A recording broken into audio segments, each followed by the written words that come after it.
तर नमस्कार मित्रांनो, माऊलीगड फार्ममध्ये आपलं सर्वांचं स्वागत आहे. तर आपण शेळ्यांसाठी गाई बैलांसाठी हे गिन्नी गवताची लागवड कशी करणार आहोत हे आपण सर्व या व्हिडिओच्या द्वारे पाहणार आहोत.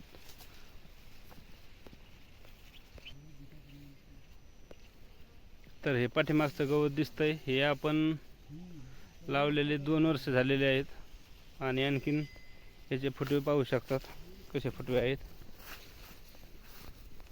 हे पहा. तर हे असे फुटवे आहेत, भरपूर फुटवे आहेत. शेळ्या आवडीने खातात आणि काही बैल बी आवडीने खातात. आणि पहिला विषय असा असतो की आपण शेळ्यासाठी जर आपल्याला टाकायचं असेल तर 6 फूट हाईट झाली का शेळ्यांना टाकायचं. आता हे आपलं आपल्याला लागवड करायची होती, त्यामुळं आपण शिल्लक ठेवलं होतं. तर आता आपले बैलच खातात, आपण शेळ्याला हे वापरत नाहीत. आणि इथं आपण 9-10 साऱ्या आपण आता नवीन केलेल्या आहेत. तर अगोदर रानाला सर्वात महत्त्वाचं मेहनत पाहिजे.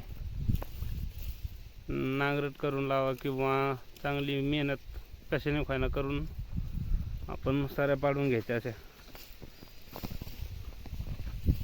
हे पहा, हे अशा आपण सरी पाडलेली आहे आणि हे गवत आपलं तिकडं होतं तर आपण हे वाढलेलं आहे, कमी पडत होतं त्यामुळे.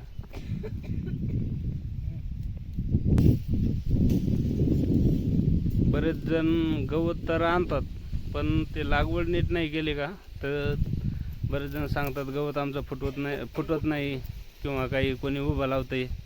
तर कोणी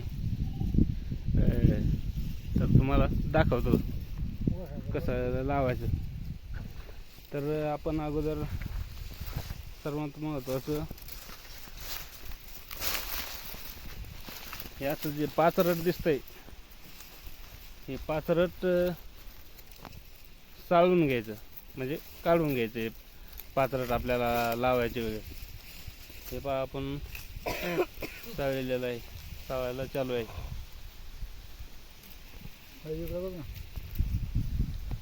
हे पहा इकडं आपलं घरच चालू आहे. तर मी आता तुम्हाला चाळलेलं दाखवतो.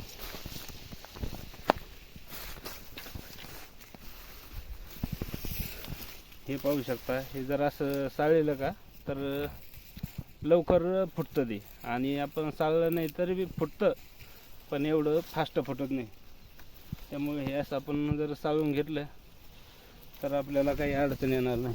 लावायचं कशा पद्धतीने आणि हे आता आपण कशा पद्धतीने लावायचं ते आपण कांड्या केलेल्या तुम्हाला दाखवतो. तर हे पहा, हे आपण इथं कांड्या करून ठेवलेल्या आहेत. 2 फुटे असो किंवा 3 असो, तर हे असे पद्धतीने फुटवे करायचे. म्हणजे कटिंग केली का याची कटिंग व्यवस्थित करायची. कारण हे असे 1 नंबर क्लिअर हे झालं पाहिजे, असं चेसलं ते नाही पाहिजे.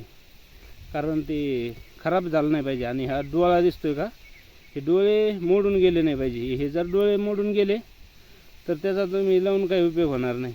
त्यामुळे हे असे डोळे दिसतात ना तुम्हाला, हे क्लिअर डोळे असेच राहिले पाहिजे. आणि याची लागवड कशी करायची तर याची लागवड तुम्हाला पद्धत दाखवतो. लागवड करताना यात आपण सरी पाडलेली आहे 6 फुटाची आणि लावताना आपण एकच वारमाला लागवड करायची. आता 1 फूट अंतर सोडून, हे काय याला जरा जास्त फुटवे फुटत नाहीत, त्यामुळं 1 ते 1.5 फूट अंतर सोडायचं आणि लागवड करायची. आता हे जे तुम्हाला ही कांडी दाखवतो, ही कांडी आपण एका साईडनेच लावणार आहोत. हे पहा, ही कांडी आहे दिसते का, तर ही अशा पद्धतीने खाली रवायची. आता सध्याला आपण पाणी सोडलं नाही त्यामुळं ती काही खाली जाणार नाही, पण तरी बी तुम्हाला दाबून दाखवतो.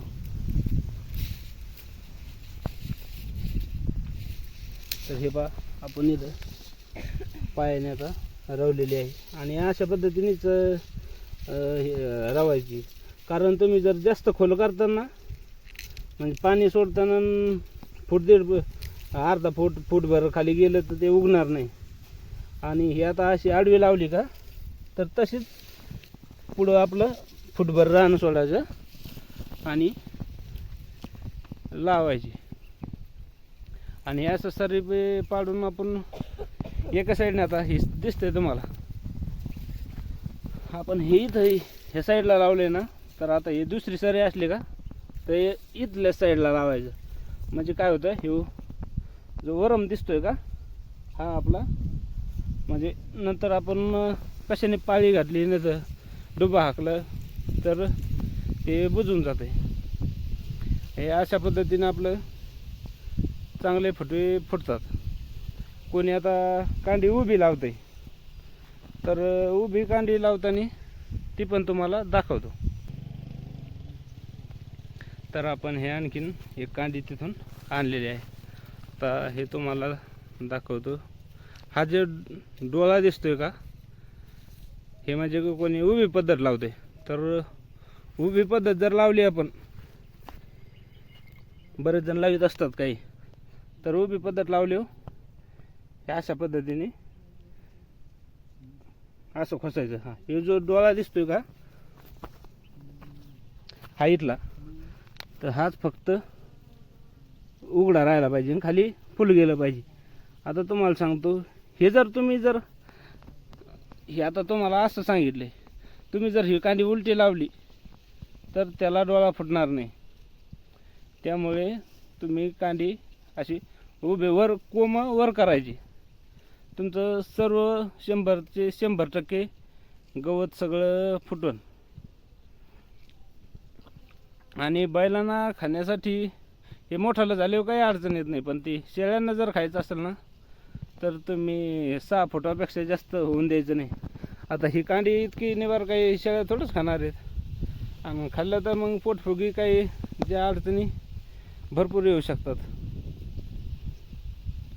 तर कोणाची काही शंका असेल तर आपल्याला कमेंट करून विचारू शकता.